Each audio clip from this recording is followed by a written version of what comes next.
네, 그러니까 계속 위원하신 분도 계시고 새로운 의원도 계시고요. 그 전에 뵀다가 다시 보시는 그런 분도 계신 것 같습니다. 지속가능발전협의회는 여러분들이 모두가 전문가이신데 이 지속가능발전협의회에서 또 교육받고 또 이 협의회를 만들고 그런 이유를 알고 가시면 제일 좋은 것 같아요. 그러니까 나는 경제 전문가이지만 사회 문제를 고민하는 전문가나 환경 전문가는 어떻게 생각하는지, 환경 전문가는 경제 사회 전문가가 어떻게 생각하는지 그걸 알고 다시 내 위치로 가야 그래야 경제만 아는 내지는 환경 전문가인 그 관점을 더욱더 풍부하게 한다. 이런 그 의미가 있다라고 생각을 합니다. 지난주까지 우리 시장님이 구청들을 이제 다 돌면서 이 구정하고 이 시정하고 어떻게 연결할까 그 보고회처럼 하신 바가 있는데요. 그가 이제 어떤 정책을 해오셨나 상도 계속 받으시고 그러는데 어떤 정책을 해오셨나 제가 이제 관심 있게 들었는데 경제적 지속 가능성, 사회적 지속 가능성, 환경적 지속 가능성 어떻게 균형과 조화를 맞출까 이 고민을 많이 하시는 걸로 제가 느꼈습니다.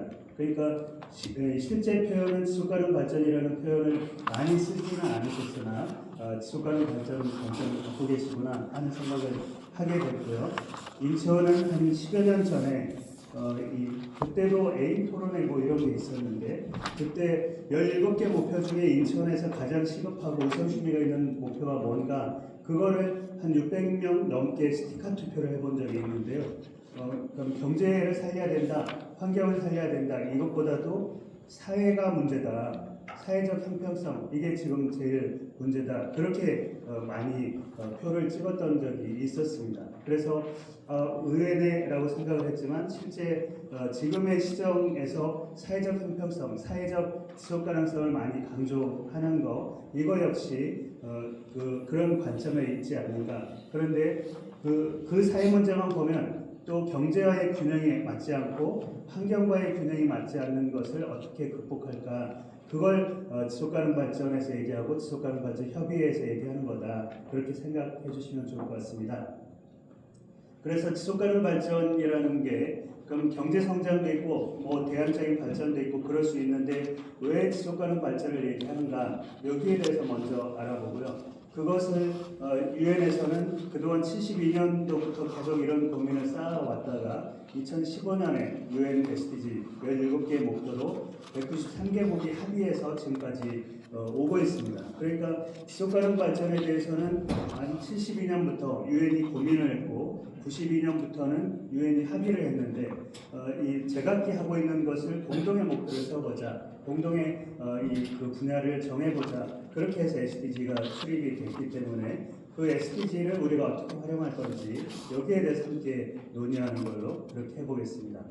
더욱이 2022년 7월 5일 날 지속가능발전 기본법, 우리나라의 기본법이 시행이 됐습니다. 그러니까 그 기본법 하에서 지금 국무조정실이 국가지속가능발전위원회를 만들고 지방은 대부분 이미 갖춰져 있는 이 지속가능발전위원회가 그동안 또 한 30년 동안 실천 활동을 같이 했던 지속가능발전 협의회랑 어떻게 균형과 조화를 맞출까 그런 고민들을 쭉 하고 있습니다. 그런 순서대로 말씀을 드려보도록 하겠습니다.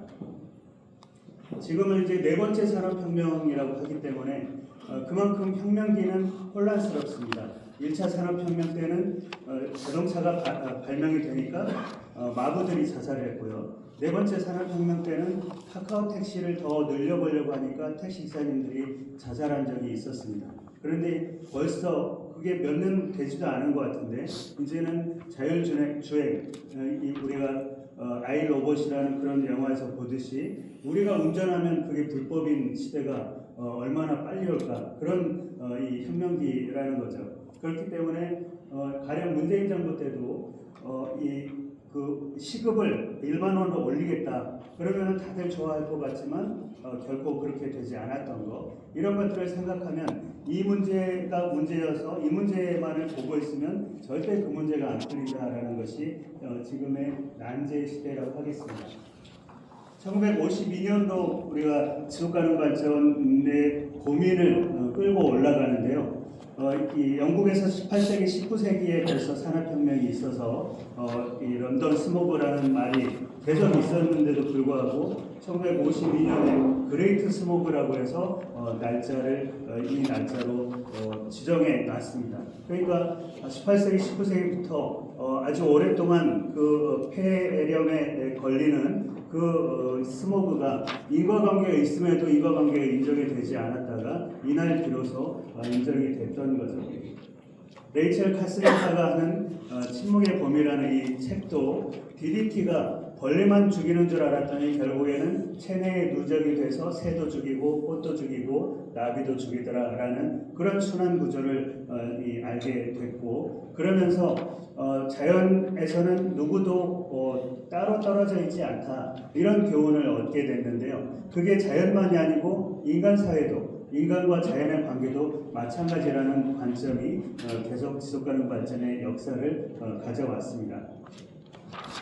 지금은 경제학자들도 그 수요와 공급 곡선을 얘기하는 그런 시대를 넘어서서 도넛 경제학을 얘기하는 사람들이 있는데요. 우리가 이 도넛 위에 있어야 안전하고 정의로운 공간인데, 뭔가가 부족하면 나락으로 떨어지고 뭔가가 과도하면 뭔가를 망가뜨리는 그런 시대에 살고 있다는 겁니다. 그런데 이미 우리는 부족한 게 많이 있고 또 과도하게 해서 망가뜨리는 게 너무나 많은 그런 시대에 살고 있습니다. 그렇기 때문에 이전에 민주화냐 반민주냐 아니면 보수냐 진보냐 이게 아니라 193개국이 합의를 한 이유는 우리가 이 안전하고 정의로운 공간을 어떻게 확보하고 이 위에서 살아남을 건가, 그 고민을 하고 있는 것이죠. 그러니까 여러분들의 정치적인 성향은 올해 이제 또 선거가 있고 또 뭐 2년 뒤, 4년 뒤 그때마다 내 성향은 있겠지만 지금 평시에는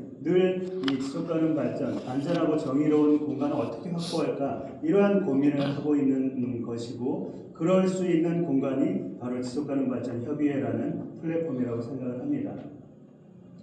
지속가능 발전은 그렇기 때문에 경제 문제랑 사회 문제가, 사회 문제랑 환경 문제가, 환경 문제랑 경제 문제가 연결되어 있다라는 그런 문제의식에서 시작이 됐다라고 하는 거죠. 나는 환경 문제에 관심이 없을지 몰라도 이 물고기의 그 먹이사슬 구조에서 미세 플라스틱이 쌓여가지고 내 건강이 악화가 되더라, 이런 얘기부터 또 프랑스가 가난해서 폭동이 일어나는 게 아니라 불평등이 너무 격차가 심해서 폭동이 일어나는 것, 이런 것들을 어떻게 막을까, 우리 후손들에게 환경만을 남겨놓는 게 아니고 이 폭동사회가 아닌 수용사회를 어떻게 만들어서 넘겨줄까, 이런 고민을 하자라는 거죠. 그래서 기후위기가 뻥이다라고 얘기하는 그런 사람들이 있다라고 하더라도 그 기후위기를 위기 삼아서 지속가능한 사회를 만들겠다라는 그 많은 정책들이 이 결코 손해가 아니다, 그런 이 만화도 있는 겁니다. 1972년에, 그러니까 52년에 62년에 72년으로 넘어왔죠. 1972년에 처음으로 인간환경회의, UN 인간환경회의가 스톡홀름에서 열렸었는데요. 그때 포스터인데, 이때는 수많은 지구 정상들이 몰려들었습니다. 그때 인디라 간디 인도 수상이 가난이 최악의 오염입니다라는 이런 명연설을 했는데요. 그러니까 인간환경회의를 하는데 환경 문제를 극복하자 선진국들이 회의를 만들었으나 결국에는 보면 그 경제성장하느라고 환경을 망친 것은 선진국이다. 그러니까 우리가 경제성장 좀 하려고 하는데 사다리 걷어치우지 마라, 이런 이 얘기를 했던 겁니다. 유엔에서는 그때부터 고민하기 시작한 거죠. 정말 경제성장과 환경 보존이라는 것이 균형과 조화가 이루어질 거냐, 양립 가능할 거냐, 여기에 대한 고민을 한 것입니다. 83년도에 이분이 이 유엔 환경개발위원회 위원장을 맡고 4년 동안 전 세계를 이분이 직접 돌아다니면서 87년도에 우리 공동의 미래라는 이 보고서를 냈는데요. 이 보고서의 내용은 유엔에서 환경 문제 좀 해결해다오 이런 보고서이지만 환경 문제는 3분의 1밖에 없었다는 겁니다. 나머지 3분의 2는 경제적 지속 가능성, 사회적 지속 가능성 어떻게 만들 것이냐 이런 고민이죠. 그러니까 사람들이 왜 환경 보존을 안 해라고 하면은 그 사람들이 경제적으로 어려우니까. 그런데 왜 경제적으로 어려워? 그러면은 전쟁이 자꾸 있고 종족 분쟁이 있고 다이아몬드 전쟁이 있고 그런 거다. 그러니까 이 문제들을 다 해결하지 않으면은 환경도 경제도 사회도 지속 가능하지 못할 거다. 그런 위기의식을 갖게 됐습니다. 다시 92년이 됐을 때는 87년에 이 보고서가 지속가능 발전은 이런 겁니다라는 규정을 해놨기 때문에 지속가능 발전 위원회가 생기게 됩니다. 유엔 차원에서요. 그러면서 이제는 이 약속을 하자. 그래서 국가 단위에는 의제 20일, 지방 단위는 지방의제 20일을 만들자. 그런 결의가 됐고요. 이때 회담장 밖에는 전 세계에서 몰려든 수천 명의 시민들이 글로벌 포럼을 따로 하면서 우리는 앞에 정부 조직들, GEO라는 정부 조직들과 함께 이 문제를 풀겠습니다. 그래서 앞에다 넌자를 붙여서 NGO라고 했던 거죠. 그러니까 문제 해결 중심으로 해서 비판이 아니고 문제 해결 중심으로 해서 지구 문제를 해결해 봅시다 라고 했고, 이것이 압력이 돼서 우리가 얘기하는 세계 3대 환경협약, 기후변화 협약, 생물다양성 협약, 사막화 방지 협약, 그 3대 협약이 이때 이루어지게 됐습니다. 의제 21이 40개의 장을 받고 있고 이미 유엔 차원에서 지속가능발전위원회 그리고 우리나라 역시도 김대중 정부, 노무현 정부 이때 이 국제적인 흐름을 타서 대통령자문 지속가능발전위원회가 있게 됐고, 이명박 정부 때 들어서면서 이 지속가능발전 기본법이 시행되기도 했었습니다. 그러니까 그만큼 국제적인 흐름에서 우리가 결코 뒤지지는 않았었는데 어느 순간 이게 지속가능발전이라는 것이 옛날 물건인 것처럼 이렇게 인식되면서 다시금 2022년까지 돌아오게 됐습니다. 인천에서 가장 선도적으로 지금까지 지속가능 발전을 추진해 왔는데요.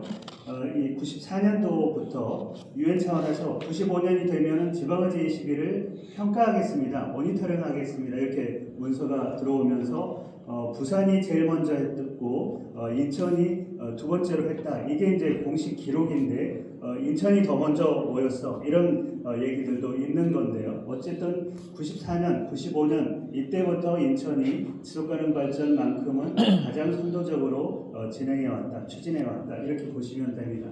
그래서 그때는 지방의제 21인데 우리 지역의 9개 주요 그룹이 모인다면 우리 지역 문제를 가장 잘 분석할 수 있고 그리고 해결책도 함께 모색할 수 있습니다. 이것이 유엔의 결의였던 거죠. 그러니까 여러분들이 지금 여성 분야의 전문가이시고 또는 그 기업체의 전문가이시고 과학기술의 전문가이시고 각 분야에서 모이셨지만 각 분야에서 인천의 이런 문제를 내 관점, 내 전문 분야의 관점에서 어떻게 보는지 또 다른 분야의 분들은 이 문제를 어떻게 보는지 그 고민을 하는 것이 지방의제 21이었습니다.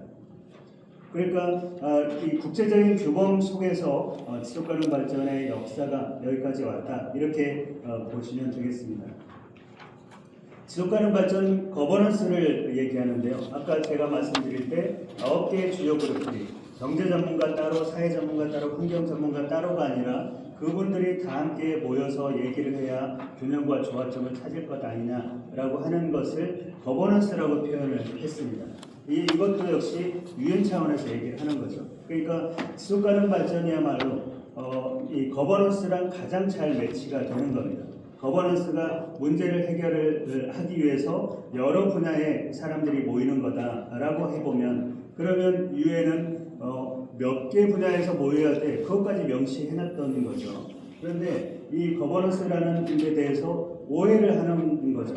공무원들하고 싸움하는 게 거버넌스인가? 공무원들하고 협의한다고 했는데 공무원들은 왜 안 움직이는 거지? 이렇게 고민하는 게 거버넌스인가? 그것이 아니고 거버넌스는 다스리는 이치인데요. 그럼 중국 사람들이 이 한자로 이렇게 거버넌스를 칠이라고 표현합니다. 그러니까 우리나라 조선왕조 500년 실록에도 이 7이라는 단어가 여러 번 나오고요. 우리 교회에서도 7이라는 단어를 오랫동안 써왔다 이런 얘기도 제가 들었습니다.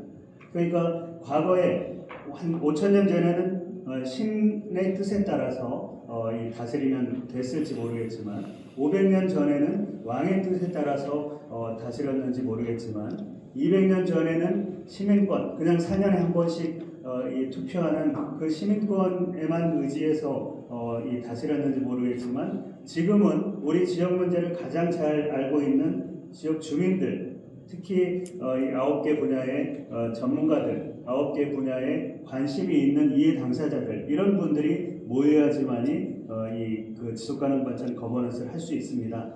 그렇게 바뀌었다라고 보시면 될 것 같습니다. 우리가 히딩크의 2002년 월드컵 히딩크 감독의 월드컵 대표팀 거버넌스를 보기 전까지는 거버넌스에 대한 이해가 저는 아주 높지 않았다라고 생각을 합니다. 그때 당시에 감독이 와가지고 이 유럽에 몇십 일씩 가 있는 거에 대해서 상상도 하지 못했던 거죠. 게다가 대표팀 감독이 연대 출신이 오면은 연대 출신 선수만 뽑고 고대 출신이 오면 고대 출신 선수만 뽑는 상황에서 박지성 같은 듣보잡은 가능성이 없는 선수라고 찍힌 거죠. 그러니까 이때 정몽준 회장이 내가 다 막아줄 테니까 본선 가서 1승만 해다오, 이게 히딩크 감독에 대한 주문이었는데 히딩크 감독은 그걸 믿고 그래서 선수들도 여기저기서 발탁을 하는 데다가 감독으로서 그냥 비디오 판독하고 그냥 팔짱 끼는 게 아니고 40일씩 50일씩 본선에서 우리가 맞이해야 될 그 유럽에 가서 선수들과 감독들이 어떤 신호를 주고받으면서 뛰는지 그걸 알아봤던 거죠. 그러니까 이것이야말로 저는 본선에서 1승이라고 하는 문제 해결 중심의 접근이었다, 그렇게 보는 거죠.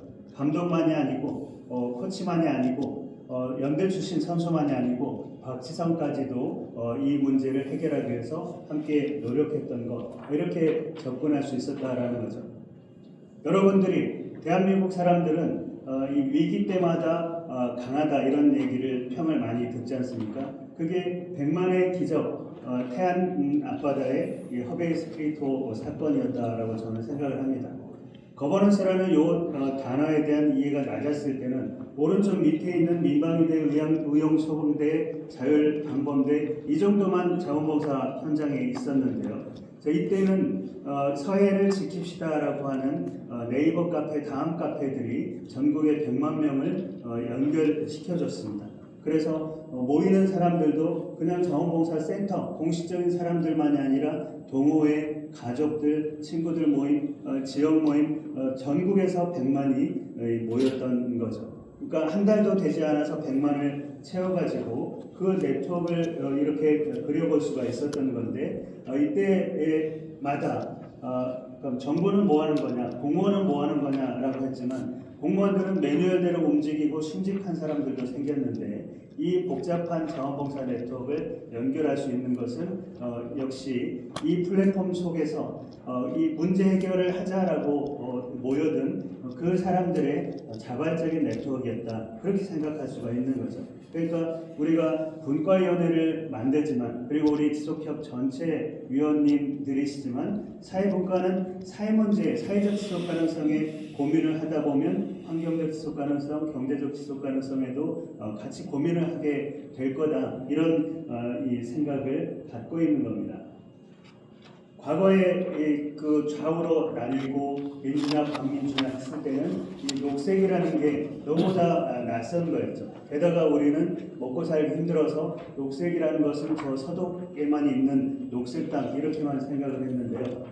지금까지 우리가 세계 10대 강국이, 경제 대국이 됐고 세계 6대 군사 대국이 된 이 시점에서 보면은 문제를 다 해결한 것 같지만 지금도 여전히 남성보호주의 아닌지, 국가주의 아닌지, 생산 위주의 그런 생각이 아닌지, 이런 생각들을 우리가 가져보자. 그러니까 녹색이라는 것이 사회운동, 저 환경단체만 하는 거 아니야? 아까 아니고 우리 인천에 지속가능 발전 협의회의 색깔을 이 뭘로 하지라고 하면은 SDG에 있는 17개 색깔로 만들어 볼 수도 있겠고요. 그리고 그것을 다 섞으면 무슨 색이 되는 거야? 녹색이 될 수도 있다. 이 표현을 뭘로 하든지 간에 그렇게 생각해 보자라는 겁니다. 그러니까 지금은 투쟁해야 될 적이 한둘이 아닌 거예요. 그래서 난제라고 하죠. 그러니까 우리가 서로 왼수지간이야 이게 아니고 경제 문제도 어렵고 사회 문제도 어렵고 환경 문제도 어렵고 더군다나 쪼개서 들어가 보면 환경 문제에 대해서도 서로 이 정도는 이게 서로 다른 상황이기 때문에 우리의 난제들이 곳곳에 있다라는 거죠. 그러니까 내 분야의 난제만 들고 온다고 해서 해결될 수 있는 것이 아니고 그 난제를 가지고 우리가 함께 지혜를 모아보자, 문제 해결 중심으로 모아보자 이런 얘기를 할 수가 있을 것 같습니다. 2012년도에 새로운 목표를 만들기 위해서 브라질에서 다시 리우 플러스 20 회의를 하게 되는데요.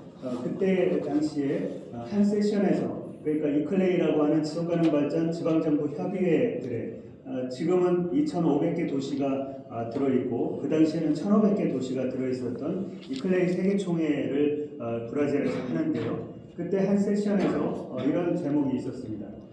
로컬 지방의제 21이 1992년에 있었다고 했지 않습니까? 그 뒤 2012년이 됐고 20년이 됐는데 성과를 받아들이고 앞으로 나아가자 이런 세션이 있었습니다. 그런데 그렇게 하기 위해서 어떻게 해야 될까라는 그런 고민을 하는데요. 인천 지속가능발전 협의회와 같은 이런 조직이 전 세계에 7,787개가 있는 겁니다. 그러니까 국가 정부들이 서로 전쟁을 하고 갈등을 하고 또 자원을 서로 주거니 받거니 하는 그런 중에도 인천 지속가능발전 협의회와 같은 작은 실천들을 계속 해서 이 지역에서 실천하고 지역을 바꾸고 했던 그런 조직들이 전 세계적으로 7,787개가 버티고 있었다라는 거죠. 그러니까 오늘날 지금 지구가 망하게 생겼어라고 한편에서는 긴장도 되지만 다른 한편에서는 이렇게 많은 분들이 지금까지 인천지속협회 그 위원 선발도 그때마다 많은 분들이 신청을 하고 그런 전통이 전 세계 지역에서는 충분히 들어있다. 희망의 메시지가 있다. 그렇게 볼 수가 있습니다. 뒤에 말씀드릴 엔고스라고 있는데요. 그럼 아까 지방의제 21은 9개 주요 그룹이었는데 SDG를 수립할 때는 16개의 그룹이 됐습니다. 그러니까 그런 그룹들을 가장 16개 그룹 중에 빠진 그룹 없어 이렇게 가장 고민하면서 새로운 기술을 충원하고 선발하고 그런 대한민국의 유일한 이 지역이 인천지속가능발전 협의회입니다. 이번에도 16개 그룹 중에 빠진 그룹 없나 이렇게 고민하면서 몇 달을 수기를 했던 것을 잘 알고 있습니다. 그렇기 때문에 92년도에 지방의제 21, 또 국가단위의 의제 21 그런 이 얘기들이 2012년도에 다시금 이제 뭔가 해보자라고 할 때 국가 정부들은 계속 반대를 했어요. 우리가 지키지도 못할 거 모이지도 말자 이렇게 얘기했던 거를 7,787개의 지역의 힘들이 무슨 소리냐 새로운 틀을 만들고 여전히 녹색 경제가 중요하다 이렇게 하면서 모였던 게 2012년이었습니다.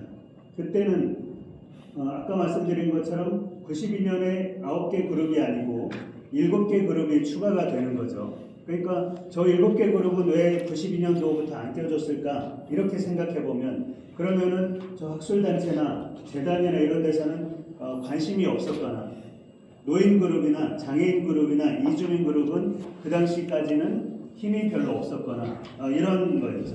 그러니까 지금은 9개 주요 그룹 MG하고 그리고 기타 이해 당사자들 16개 포함해서 기타 이해 당사자 그룹 MGOS라고 있습니다. 그러니까 2012년에 다시 모여서 3년간의 이 엔고스 프로세스를 거쳐서 17개의 분야의 목표를 만들었다. 그렇게 보시면 되겠죠. 그러면서 유엔 총회에서 고위급 정치 포럼이라는 새로운 틀을 만들게 됐어요. 그러니까 92년도에는 한 5년 뒤에 지방의제 21 정도나 잠깐 떠들어 보고 그리고는 그 기후변화 협약을 2002년에 했음에도 불구하고 92년에 했음에도 불구하고 교토의정서, 그러니까 오늘부터는 이제 탄소를 줄여야 돼라고 실천에 들어갔던 게 13년이나 지난 2005년도부터나 하고 있었던 그런 틀이 아니라 매년 점검하자. 매년 7월이면은 환경부 장관이나 지속가능부 장관들이 이 유엔 총회에 와서 보고를 하도록 하는 그런 틀을 만들어 놨던 겁니다. 그 다음에 4년에 한 번씩은 대통령급들이 모여서 SDG 점검을 하자, 그런 체제를 만들었습니다. 그 의미가 바로 문제를 해결해야 되는데, 여성 문제, 그러면 여성들만 모여서 해결이 될 수 있는 게 아니라 빈곤층의 여성 문제, 여성의 건강 문제, 아니면 여성의 먹거리 문제, 여성의 교육 문제, 그래서 교육 전문가, 사회복지 전문가, 또 보건 전문가 함께 모여서 여성 문제를 고민해야 5번 목표가 달성이 됩니다. 그런 의미를 갖고 있습니다. 다양한 이해를 모으고 다양한 목소리와 다양한 아이디어를 모아야 이 어려운 문제들을 해결할 수 있다. 이런 구조를 갖고 있습니다.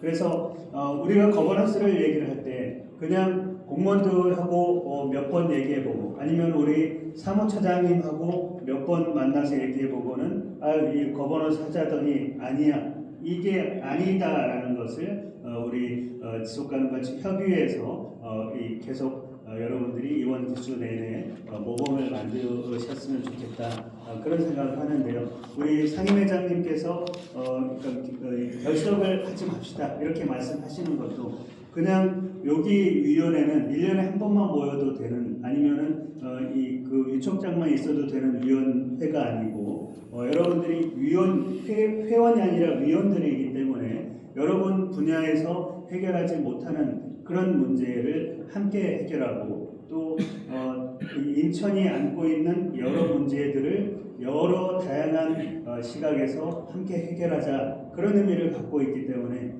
이 논의와 수기가 필요한 거죠. 그러니까 한번 나와서 사무국이 일할 거를 던져주는 이런 게 아니고, 우리 모두가 활동가이거나 정책 전문가로서 지속가능과 협의회 차원에서 할 수 있는 일, 또 인천시청에 제안할 수 있는 일들을 계속 가지고 논의합시다, 이런 의미가 있습니다.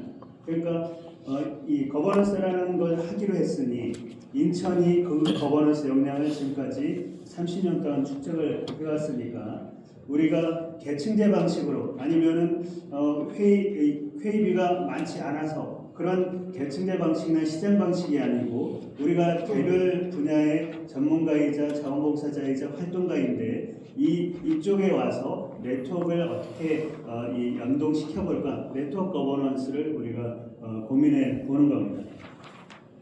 그럴 때 이 네트워크 거버넌스는 우리가 구조를 어떻게 짜야 되지? 라고 하는 그런 고민이 필요할 거고요.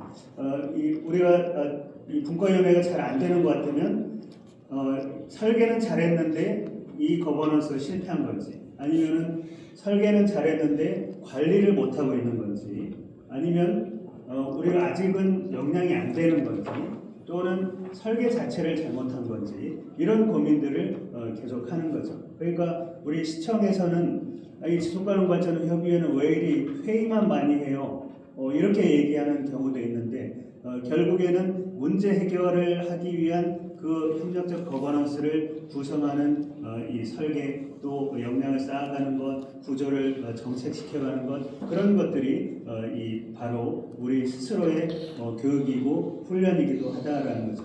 그러니까 우리 최준 처장님은 한 10년 정도 처장님을 하셔야, 그래야 이 구조를 잘 세팅하실 수 있을 것 같고요. 또 위원님들도 그렇기 때문에 2년씩 임기를 채워서 다 나가시고 새로 이게 아니라 그 중에 일부를 교체하거나 아니면 충원하거나 이런 방식으로 가는 이유가 바로 이 거버넌스의 역량을 축적하기 위해서입니다.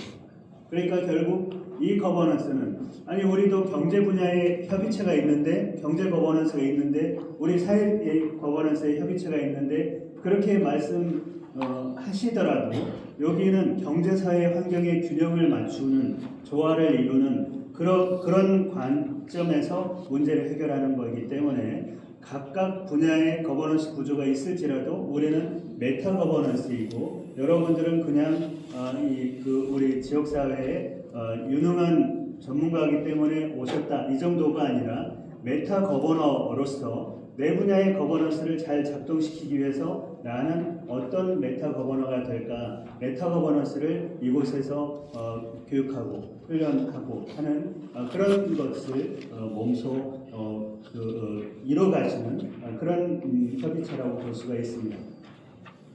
앞서 말씀드린 것처럼 인천은 93년 9월에 깨끗한 인천 만들기 이 협의회를 창립했기 때문에 우리가 부산보다 더 빨랐어 이렇게 얘기할 수가 있습니다. 부산은 처음부터 부산의제 20일 준비가 들어갔기 때문에 부산이 먼저 했다고 얘기를 하는 건데요. 그런데 깨끗한 인천 만들기 시민협의회가 95년도에 그린 인천이 돼가지고 인천의제를 수립하고 그리고 인천의제 실천협의회가 됐고 지금은 SDG가 수립되고 난 뒤에 전국의 명칭을 통일했기 때문에 인천지속가능발전협의회로 이어져 내려오고 있습니다. 그런데 이때 우리가 인천의제는 환경단체야 이렇게 오해했던 분들도 이 협의회 구조를 보시면 대기, 물, 생태, 폐기물, 에너지 이 정도까지는 환경이네 이렇게 생각하실지 몰라도 이런 것들이 다 경제 문제이기도 하고 사회 문제이기도 하다라는 것을 인천의제 20일 초기에 그 설립자들은 다 이해를 했다. 저는 이제 그렇게 보는 겁니다. 그래서 교통 문제도 사회 문제이자 경제 문제이자 환경 문제이고 도시 계획도 경제 문제이자 사회 문제이자 환경 계획이었다. 환경 문제였다. 이렇게 봤다라고 저는 생각을 합니다. 그래서 각각의 분야마다 우리의 비전을 세웠고 구체적인 실천 과제를 세웠고 인천시청에 제안을 했는데 인천시가 안 하면 우리라도 하자라는 그런 정신으로 여러 실천 사례들을 만들어 왔습니다. 이때 우리가 이제 그 지속가능발전협의회 그러니까 인천의제 20일 추진협의회를 거버넌스 조직이라고 얘기는 했는데 지금 표현을 하면 메타 거버넌스 조직이었다라고 얘기할 수 있는데 결국에는 인천환경운동연합이 환경 거버넌스의 허브 역할을 하는 이 단체가 인천지속가능발전협의회에서는 환경 거버넌스로서의 실무와 책임을 맡겠다 이런 식으로 해서 간사단체들이 있었던 거죠. 그러니까 이때를 생각해 보면 인천의제가 지금까지 뭐 성과가 아주 높든 아니든 간에 또는 불만이 있든 없든 간에 지금까지 30년을 지켜온 이유는 바로 이러한 메타 거버넌스의 성격 때문이라고 저는 생각을 합니다. 그래서 그때 이미 이 인천의제를 경제사회 환경의 균형과 조화를 고민했던 것처럼 2010년에 다시 새롭게 인천의제를 짤 때도 각각의 분야의 의제들을 이런 방식으로 매트릭스처럼 구성을 했었던 적이 있고요. 또 그것을 지금 17개 목표마다 이해 당사자 16개 그룹을 매트릭스 하는 것처럼 그렇게 하려고 했던 노력도 인천에서 있었습니다. 지속가능성 혁명을 조용한 혁명이라고 얘기를 하는데요.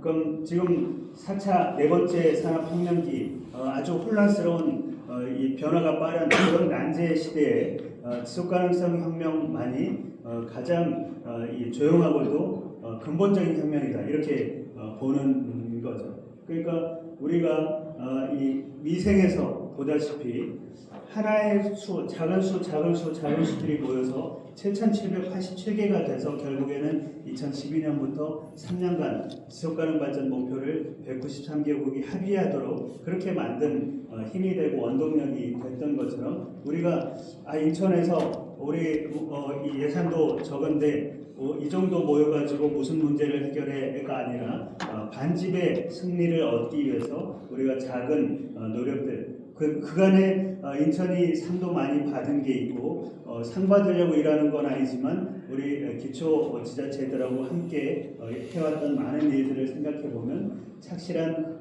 반집들을 만들어가고 있다. 그렇게 자신감을 가질 필요도 있다라고 말씀을 드릴 수 있겠습니다. 세 번째는 지속가능 발전은 이 문제 해결 중심의 거버넌스이기 때문에요.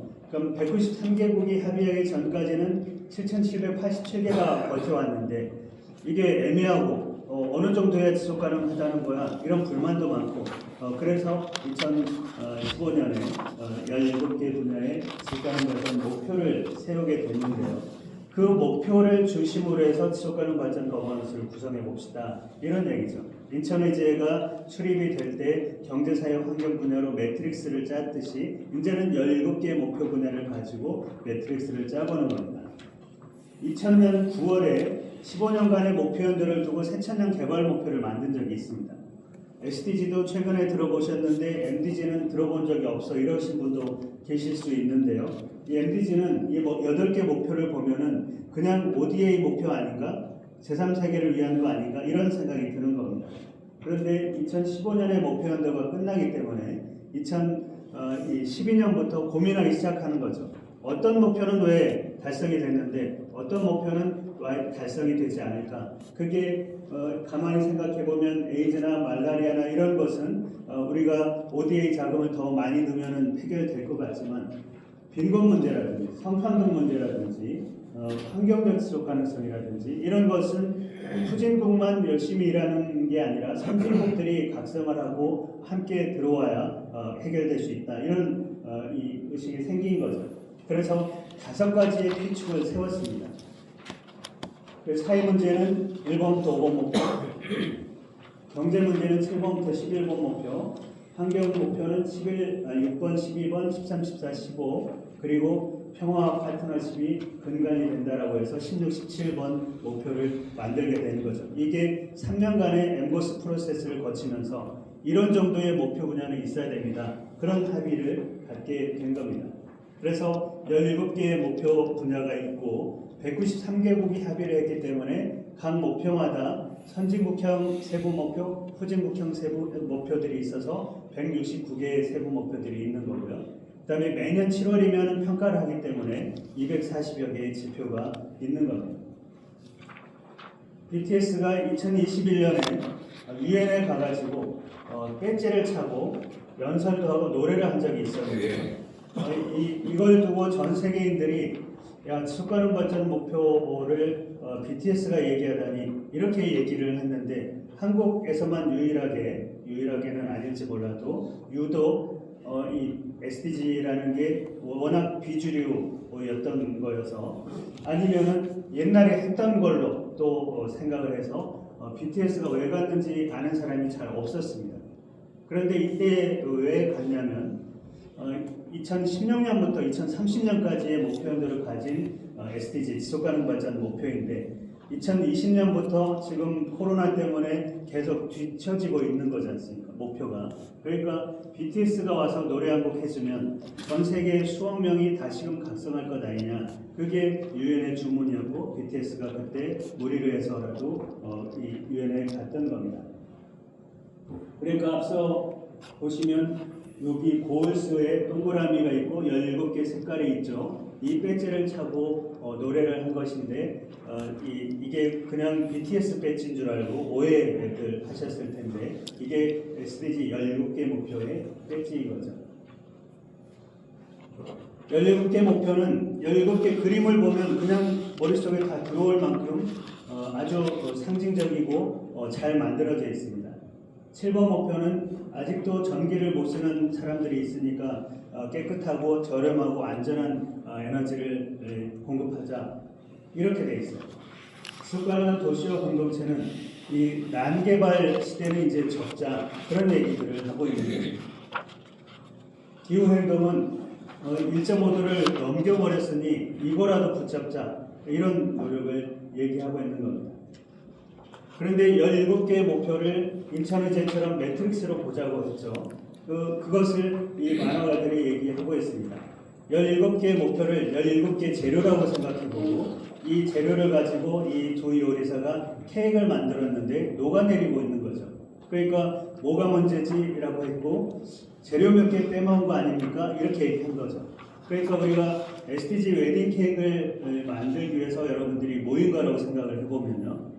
유엔이 193개국이 합의한 목표를 갖고 있다는데 그것만 하면 될 거 아니야? 이게 아니라 각국마다 먼저 넣어야 될 재료가 있고 많이 넣어야 될 재료가 있기 때문에 그렇기 때문에 각국의 SDG 웨딩 케이크 서로 다를 거다라는 겁니다.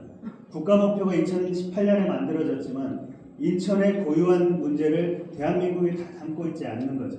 그러니까 그것을 어떻게 우리 인천이 더 시급한 거 우선순위가 있는 재료를 어떻게 그렇게 얘기했던 게 사회적 지속 가능성 이게 더 우위가 아닌가 그때 초점을 그쪽으로 달았던 거죠. 우리 9개 시군구마다 다 다를 거 아닙니까? 군구마다 다 다를 거고요. 그런데 남동구에서도 무슨 동 서로 다를 거다라는 겁니다. 그러니까 행정 수요로 보면 다 통계치 해가지고 인구의 몇 명, 또 구청마다 몇 명 이렇게 해서 사회복지비를 올리니 많이라고 얘기할지 몰라도 우리의 구체적인 문제들을 갖고 보면은 사회복지비 말고 주차 문제 좀 빨리 해결합시다. 이렇게 문제 해결 중심으로 가게 된다는 겁니다. 그래서 이 사람의 목표가 99살까지 팔팔하게 살다가 2, 3일 내로 가는 게 목표인데 점심은 굶고 저녁에 30분씩 운동한다고 해서 가지를 않을 거다라는 거죠. 근육량을 키워야 되지 점심 매일 굶는다고 해서 9988, 234가 되지 않을 거다라는 겁니다. 결국에는 우리가 중요한 게 저 목표를 달성하기 위한 지표들일 텐데 문재인 정부 100대 국정과제 또 윤석열 정부 120대인가요? 120대 국정과제 또 이재명 정부 125대, 123대 가져와 봤자 우리가 10년 동안 하고 있었던 일 그대로 붙이는 방식으로는 성과관리 1년치 할 수 있는 것만 하는 방식으로는 안 되겠다라는 거죠. 그러니까 우리가 메타 거버넌스로서 우리가 역할을 한다라고 하면 사회복지 분야에만 환경 분야에만 우리가 초점을 가졌던 거 1년치만 초점을 가졌던 거 말고 중장기적으로 여러 부서나 여러 단체들이 힘을 합해가지고 노력을 해야 바뀔 수 있는 것들을 우리가 찾아보자 이런 얘기입니다. 그래서 제각기 부서마다 다 그렇고요. 단체마다 다 입장들이 있는 거죠. 시급한 것들이 있고 그런데 각각 충실한 이 분석이고 충실한 주장이긴 하지만 서로 싸우다가 갈등하다가 해도 그만 안 해도 그만 그런 보고서인가 이런 문제 제기를 하는 거죠. 그래서 이 기획서를 충실히 짜는 아니면 비전이나 목표 분야를 충실히 짜는 게 아니라 이제는 우리가 서로 매트릭스를 잘 만들어서 메타 거버넌스로서 이 각각의 분야의 거버넌스를 잘 작동시키는 역할을 해야지라고 생각해 보면 우리가 인천지속가능발전협의회가 1년 지났는데 아무런 활동도 안 한 것 같더라도 우리가 논의만 활발하게 된다라고 하면 시청에 좋은 정책 몇 개만 제안한다라고 하면 또는 우리가 여기에서 논의한 걸 가지고 각 분야의 거버넌스들이 잘 작동된다라고 하면은 우리는 충분한 역할을 한 거다 그렇게 보자는 겁니다.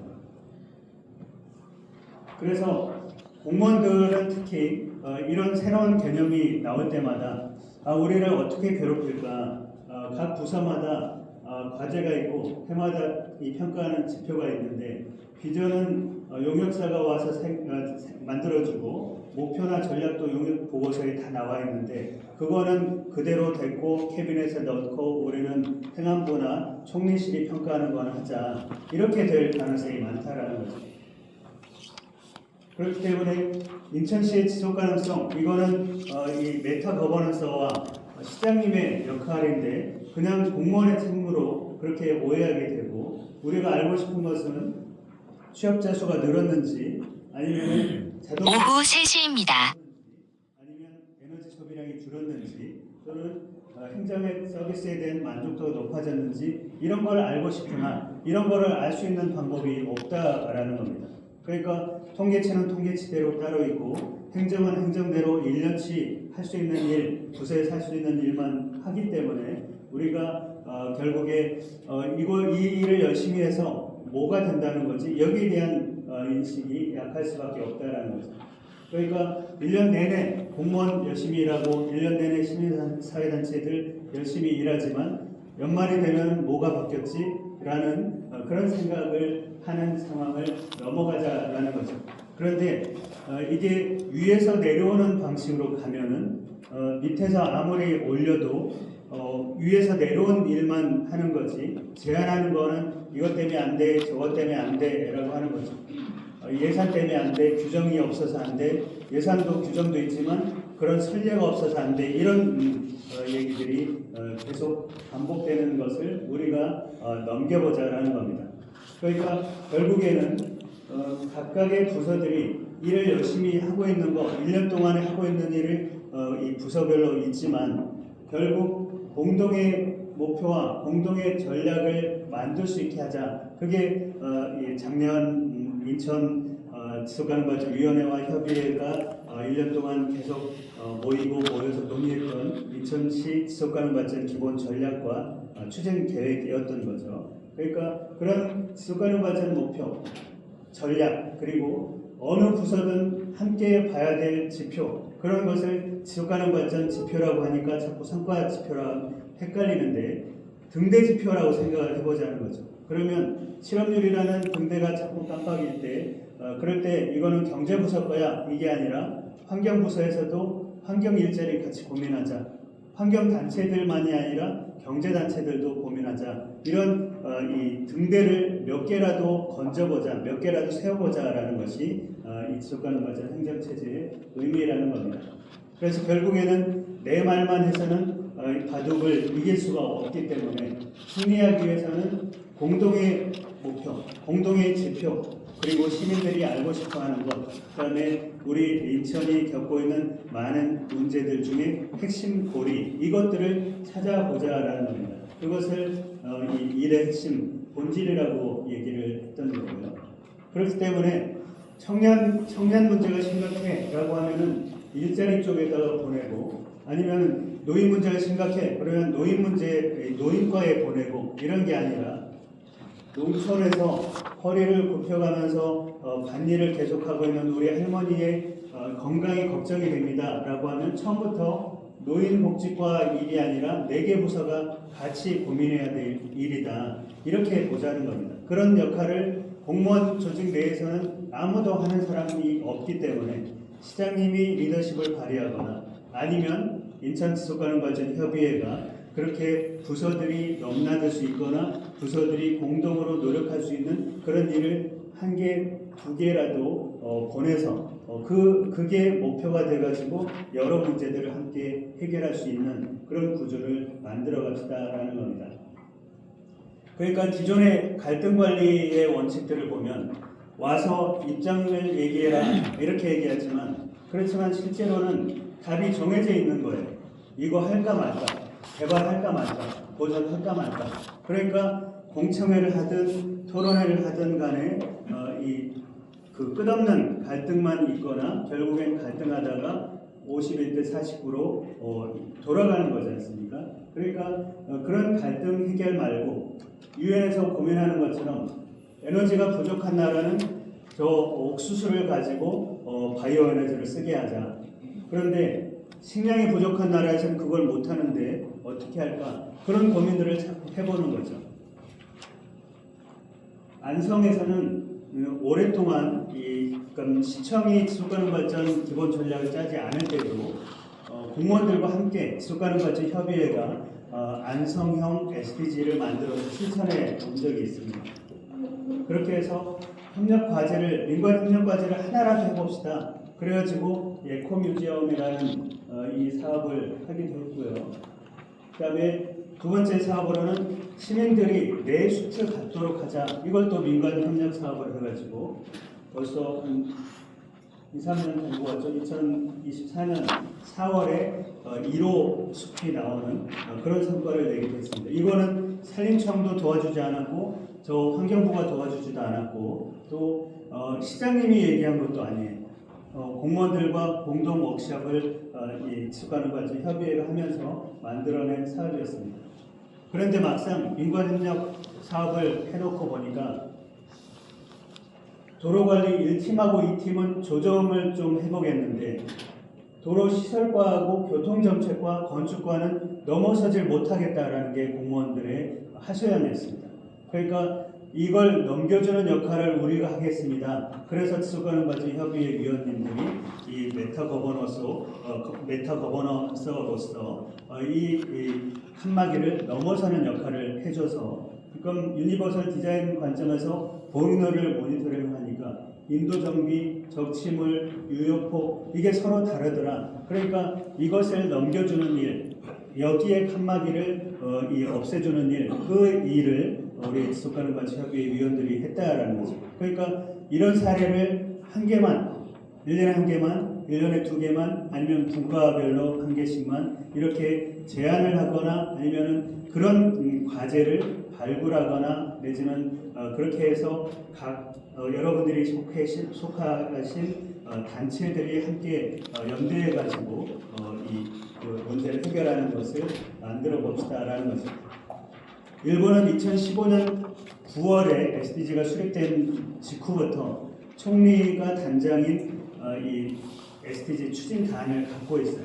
지금까지 SDG를 매년 20-30개 SDG 시범 도시들, 노수 도시들을 지정하게 됐는데 국가 정부나 지방 정부나 다 SDG 체제로 확립이 되어 있다 보니까 우리로 치면 경단련, 전경련 이런 조직들이, 그러니까 ESG 경영한다라고 해서 모였는데 실제로 보니까 SDG 17개 목표 체계를 갖고 있는 거예요. ESG 3개 분야가 아니고. 그러니까 그만큼 세팅이 돼 있더라라는 것을 작년에 확인을 했었는데요. 그러다 보니까 이 자료나 책들도 엄청 많고 우리나라에 번역된 책들도 벌써 여러 종류가 있습니다. 그 중에 하나 17개 목표를 이렇게 보는데 또 칸막이를 썰어가지고 부서별로 나눠주는 이런 게 아니고 연결을 시켜봅시다 라고 해서 만들어 놓은 거예요. 4번 목표가 교육 목표인데 학교에 잘 다니게 하고 성적만 올리면 되는 게 아니고 빈곤층의 어린이들은 따돌림을 당할 수 있거나 아니면은 장애가 생길 수 있거나 아동학대에 취약할 수 있거나 그런 지점들을 다 같이 보지 않으면 4번 목표 달성할 수 없습니다. 이런 구조를 그 목표별로 설명을 하는 겁니다. 그러니까 이런 구조가 바로 메타 거버넌스의 구조 아니겠습니까? 그러니까 4번 목표는 교육청에서 오신 선생님이 잘 아실 것 같지만 실제로는 그 선생님만의 노력으로는 4번 목표가 달성되기 어렵고 다른 목표 분야에 계신 전문가분들의 도움이 필요할 거다라는 겁니다. 그러니까 우리 인천의 난제들을 다 모아보면 인과 구조를 이 목표 구조로 만들어 볼 수 있겠다라는 거죠.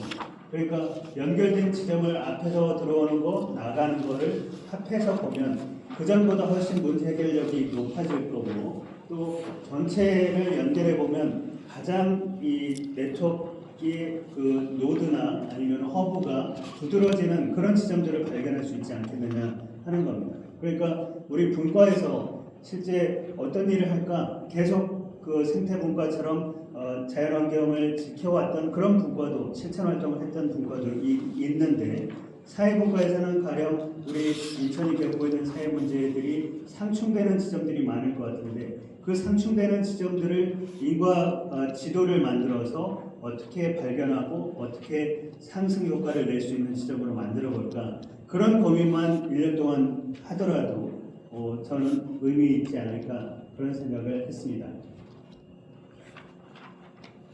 인천에 뭐 볼 거 있다 그래 요새 그런 얘기 하시는 분들 있나요? 볼거리들이 많이 있죠. 저는 몇 년 전에 인천의 성냥공장 노래가 기억이 나가지고 성냥공장을